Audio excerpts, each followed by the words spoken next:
నమస్తే సురేష్ గారు. నమస్కారం అండి ఉషా గారు. సెప్టెంబర్ మాసంతో మనం చూసుకుంటే మకర రాశి వారికి అసలు ఏ విధంగా ఉండబోతుంది అంటారు? ప్రత్యేకించి రాశి వాళ్ళు ఏ విషయాల్లో జాగ్రత్తలు వహించాల్సిన అవసరం ఉంది? సో ఉషా గారు, మకర రాశి ఫలితాలు చూద్దాం. మనకి సెప్టెంబర్ మంత్ ప్రిడిక్షన్స్ కనుక చూసుకుంటే సెప్టెంబర్ మంత్కి భాద్రపద మాసం కోయిన్సిడెన్స్గా రెండు ఒకేసారి ఆల్మోస్ట్ స్టార్ట్ అవుతాయండి.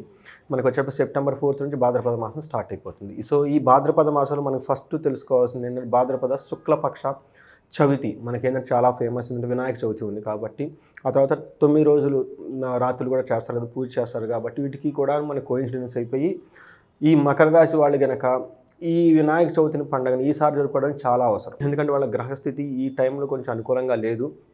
వీళ్ళు కనుక స్పిరిచువల్గా కనుక టైం స్పెండ్ చేస్తే చాలా బాగా కలిసి వస్తుంది వాళ్ళకి. సో మనం వచ్చేటప్పటికి డీటెయిల్స్ కనుక చూసుకుంటే వీళ్ళకి మకర రాశి వాళ్ళకి ఉత్తరాషాఢ 2, 3, 4 పాదాలు, శ్రవణం 1, 2, 3, 4 పాదాలు, తర్వాత ధనిష్ట 1, 2 పాదాలు మొత్తం మనకి మకర రాశి కింద వస్తాయి అనమాట. మన పేరు బలం కనుక చూసుకుంటే వీళ్ళకి జో, జా, జీ, జూ, జే, జో, ఖా, గా, గి ఈ అక్షరాలన్నీ కూడా మకర రాశి కింద వస్తారని మనం చెప్పుకోవాలన్నమాట. సో మన గ్రహస్థితి కనుక మనం చూసుకుంటే సూర్యుడు వీళ్ళకి 16వ తారీఖున కన్యరాశిలోకి ఎంటర్ అవుతున్నాడు. అప్పటి వరకు సింహరాశిలో ఉంటారు. మెర్క్యూరీకి సింహరాశిలో సెప్టెంబర్ 4 నుంచే అంటే మనకి ఆల్మోస్ట్ భాద్రపద మాసం స్టార్ట్ అవుతుంటారు. మనకి మెర్క్యూరీ వచ్చేటప్పుడు సింహరాశిలో ఉంటారు.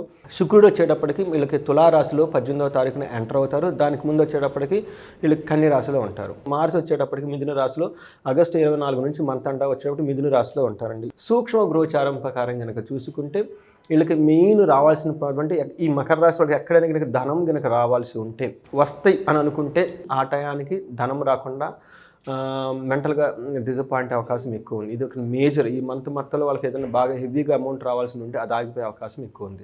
నెక్స్ట్ వచ్చేటప్పటికి ఎఫ్లిక్షన్ మనకి శరీరంలో ఏదో ఒక విధంగా బాధ పెట్టే అవకాశం ఎక్కువగా ఉంది. కానీ పిల్లల వల్ల బాగుంటుంది.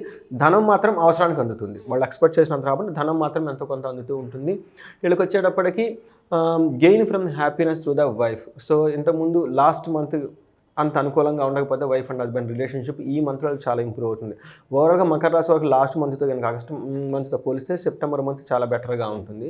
తర్వాత వచ్చేటప్పటికి మనకి 15th తర్వాత అంటే లాస్ట్ 2 వీక్స్ ఎలా ఉంటుందంటే వీళ్ళ చుట్టూ ఉండే మనుషులను ద్వేషించే ఒక భావం కనుక డెవలప్ అవుతుంది.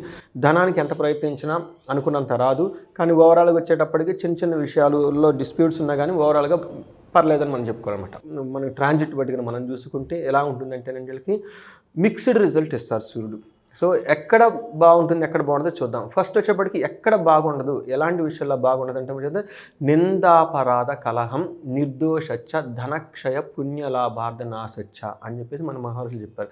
దాని ప్రకారం కనుక మనం చూసుకుంటే ఏదైనా కనుక మంచి పని చేయాలి అని అనుకుంటే ఆ పనిలో వీళ్ళకి సరైన రిజల్ట్ రాదు. అనవసరంగా వీళ్ళకి సంబంధం లేకుండా గొడవలు వస్తాయి. వీళ్ళు పాపం ప్యూర్ బాగానే ఉంటారు. అనవసరంగా వేరే వాళ్ళు వచ్చేసి వీళ్ళకి వేరే వాళ్ళ దగ్గర ఇబ్బంది పడతారు.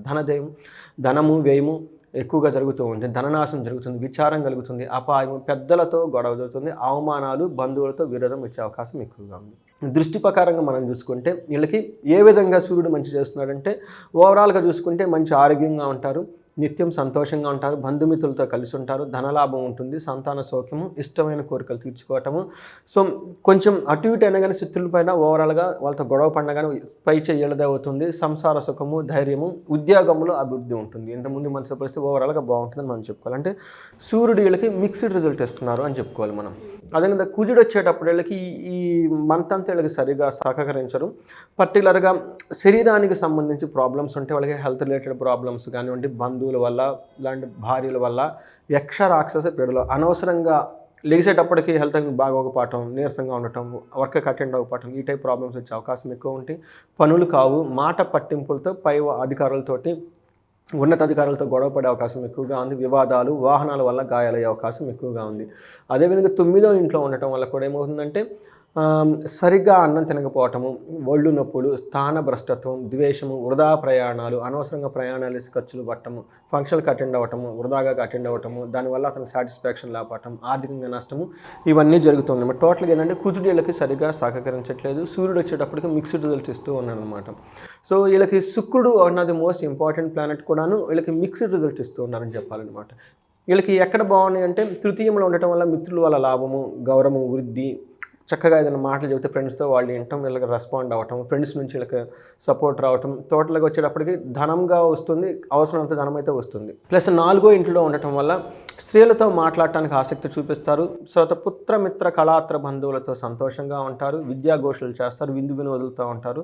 టోటల్గా వీళ్ళకి శుక్రుడు వచ్చేటప్పటికి ఒక 80% చక్కగా ఉండి కొన్ని చోట్ల ఇబ్బంది పెట్టే విధంగా ఇచ్చి, తర్వాత శుక్రుడు ఎక్కడ ఇబ్బంది పెడతాడంటే స్త్రీ సౌఖ్యం లేకపోవటం, అవమానము, తగాదలు.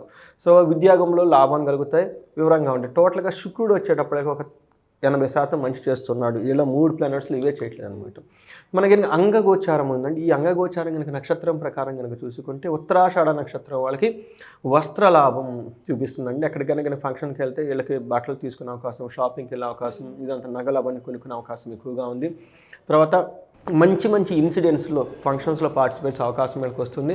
రాజ్య లాభం, ప్రమోషన్స్ అవన్నీ వచ్చే అవకాశం కూడా ఉంది బుధుడి వల్ల. తర్వాత వచ్చేటప్పటికి ధనహీనత, ధనం టయానికి రాకపోవడం, ధనంతో ఇబ్బంది పడే అవకాశం ఉంది. బట్ ఓవరాల్గా చూసుకుంటే ధనము వీళ్ళకి లేకపోవడంతో ప్రాబ్లం ఉంది, కానీ బట్ అన్ని విషయాల్లో బాగుందని చెప్పుకోవాలి. ఈ శ్రవణ నక్షత్రం వాళ్ళకి కనుక చూసుకుంటే వీళ్ళకి వస్త్రలాభం ఉందండి, బాగా రాజ్యలాభం ఉంది, ప్రమోషన్స్ అవన్నీ వచ్చేస్తాయి, అధికారుల నుంచి మంచి మన్ననలు వస్తాయి, మంచి సంఘటనలో పార్టిసిపేట్ చేస్తారు. వీళ్ళకి విజయం ఉంది. అప్పటిదాకా ఎక్కడానికి విషయంలో వీళ్ళు ఆగిపోయి ఉంటే సెప్టెంబర్ 6 నుంచి 30 మధ్యలో వీళ్ళకి మంచి విజయ అవకాశాలు వచ్చేసి మంచి మన్ననలు పొందే అవకాశం ఎక్కువగా ఉంది. శ్రవణ నక్షత్రం వాళ్ళకు కూడా ధనహీనత, దారిద్ర్యాన్ని ఫేస్ చేసే అవకాశం ఎక్కువగా ఉంది. కంప్లీట్ ధనిష్ట నక్షత్రం వీళ్ళకి వస్త్రలాభం ఉంది, రాజ్యలాభం చాలా బాగుంది, జయం ఉంది. ధనిష్ట నక్షత్రం వాళ్ళకి 75% నక్షత్రం ప్రకారం వాళ్ళకి చాలా బాగుంది. ఎక్సెప్ట్ ధన లేక ఇబ్బంది పడే, దారిద్ర్యపడే అవకాశం ఎక్కువగా ఉంది చెప్పాలి. ఇవి కాకుండా మనకి స్పెషల్గా కొన్ని నక్షత్రాలు అంటే మృత్యు నక్షత్రాలు అంటారు. ఈ నక్షత్రం ప్రకారం చూసుకుంటే దేనికి వాడతారంటే ఒంట్లో ఎంత ఎనర్జెటిక్గా ఉన్నాము, మనం అనుకున్న యాక్షన్స్కి మన శరీరం ఎంత సహకరిస్తుంది అనే దానికి సంబంధించి ఉత్తరాషాఢ నక్షత్రం వీళ్ళకి సన్ను కురగ్రహాలు ఉండటం వల్ల వీళ్ళు కొంచెం జాగ్రత్తగా ఉండాలి హెల్త్ విషయంలో. అనుకున్న విషయంలో ఏదైనా కనుక ఇంపార్టెంట్ పనులు ఉంటే పోస్ట్పోన్ చేసుకుంటే మంచిది. అలానే శ్రవణ నక్షత్రం వాళ్ళకు కూడా ఉత్తరాభాద్ర నక్షత్రం, హస్త నక్షత్రం వాళ్ళు ఒక పెద్ద పనులు అనుకున్నప్పుడు అవి నిలిచిపోయి ఆటంకం పడి 15 days అలా పోస్ట్పోన్ పడే అవకాశం ఎక్కువగా ఉంది. ఈ 2 నక్షత్రం వాళ్ళు పెద్ద పనులు, కొత్త పనులు ఏమి ప్లాన్ చేయకుండా ఉంటే చాలా మంచిది. అట్లానే శ్రవణ నక్షత్రం వాళ్ళు కూడా సూర్యుడు వల్ల లతా ఉండటం వల్ల ఆ నక్షత్రంలో ప్రయాణం చేయటము, కొత్త పనులు చేయకుండా అవాయిడ్ చేస్తే చాలా మంచిదని చెప్పేసి మనకి వీళ్ళకి సలహా ఇవ్వండి. ఇది వచ్చేటప్పటికి మనకి మకర రాశి వాళ్ళకి సంబంధించిన ఫలితాలు ఇన్ డీటెయిల్స్కి మనం చెప్పుకున్నాం. అండ్ ఎస్పెషల్లీ చాలా మంది అడిగేది ఏంటంటే జాతకరీత్యా ఒకసారి మిమ్మల్ని కలవాలి అనుకున్నా, లేదంటే ఈ మాసానికి సంబంధించి మేము బిజినెస్లో పెట్టుబడులు పెట్టాలనుకుంటున్నాం, లేదంటే కొన్ని ప్రయాణాలు ఉన్నాయి, ఇలా రకరకాలుగా కొత్తవేవో ప్రారంభించాలనుకుంటూ ఉంటారు, వివాహానికి సంబంధించి స్టెప్ వేయాలనుకుంటూ ఉంటారు. మరి వాళ్ళందరూ జాతకరీత్యా ఒకసారి మిమ్మల్ని కన్సల్ట్ అయ్యి ముందుకు వెళ్ళాలి అనుకున్నా, లేదా ఆర్థిక ఇబ్బందులు చాలా ఎక్కువగా ఉన్నాయి, కనకదార హోమంకి సంబంధించిన డీటెయిల్స్ వాళ్ళకి కావాలి అనుకున్న ఏ విధంగా అంటారు? సో 3 ముఖ్యమైన విషయాలండి. ఫస్ట్, ప్రతి ఇంట్లో వేదిక ఆస్ట్రాలజర్ ఉండాలి. అసలు ఈ సబ్జెక్ట్ కూడా వాళ్ళు తెలుసుకోవాలి. లేదంటే మన టీవీలో ఆ న్యూస్లు, ఈ న్యూస్లు చూసేసి భయపడిపోతూ ఉంటాం, ఎవరు నమ్మచ్చలేము. ఎందుకంటే మనకు శాస్త్రం గురించి అవగాహన లేక మనం ఎదుటి వాళ్ళకి నమ్మలేం కదా. అందుకని మనం ఒక కోర్స్ స్టార్ట్ చేసాం. లక్కీగా చాలామంది జాయిన్ అవుతున్నారండి. అమెరికా నుంచి, లండన్ నుంచి, మిడిల్ ఈస్ట్ రకరకాల వాళ్ళు జాయిన్ చేసి కోర్స్ నేర్చుకుంటూ ఉన్నారు. వాళ్ళు రియలైజ్ అవుతున్నారు ఏది యాక్చువల్గా ఆథెంటిక్ సైన్స్, ఇది ఎలా ఉంటుంది. అది ఒక శుభప్రాయం, ప్రతి ఒక్కరు అది నేర్చుకోవాలని చెప్పేసి. రెండోది వచ్చేటప్పటికి ఇండివిజువల్గా వాళ్ళకి చాలా ఛాలెంజెస్ ఉంటాయి. ఈ టైంలో వాళ్ళకి ఏలినాటి ఉందా, లేకుంటే వాళ్ళ దశ ఎలా ఉంది, భుక్తి ఎలా ఉంది, ఇంకా బాగుంది. అది కనుక మనం చూసుకుంటే వాళ్ళ రాజయోగాలు ఏమున్నాయి, ఎక్కడ కేర్ఫుల్గా ఉండాలి, మనం కనుక కౌన్సిలింగ్ చేసుకుంటే వాళ్ళకి గైడెన్స్ ఇవ్వచ్చండి. అలా గైడెన్స్ తీసుకొని చాలామంది చక్కగా హ్యాపీగా ఉన్న వాళ్ళు ఉన్నారండి మన దగ్గర.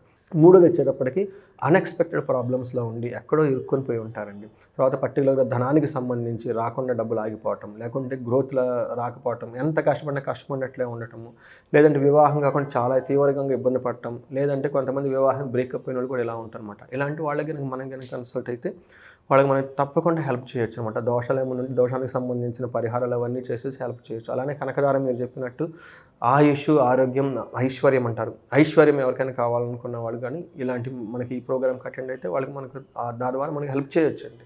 చాలామంది సర్వీస్ తీసుకొని బాగుపడిన వాళ్ళు మనం చూస్తూ ఉన్నామండి. సో ఎవరైనా సరే కావాలి అనుకుంటే మన దగ్గరికి అటెండ్ అవ్వచ్చు. Thank you sir, thank you so much. Thank you అండి.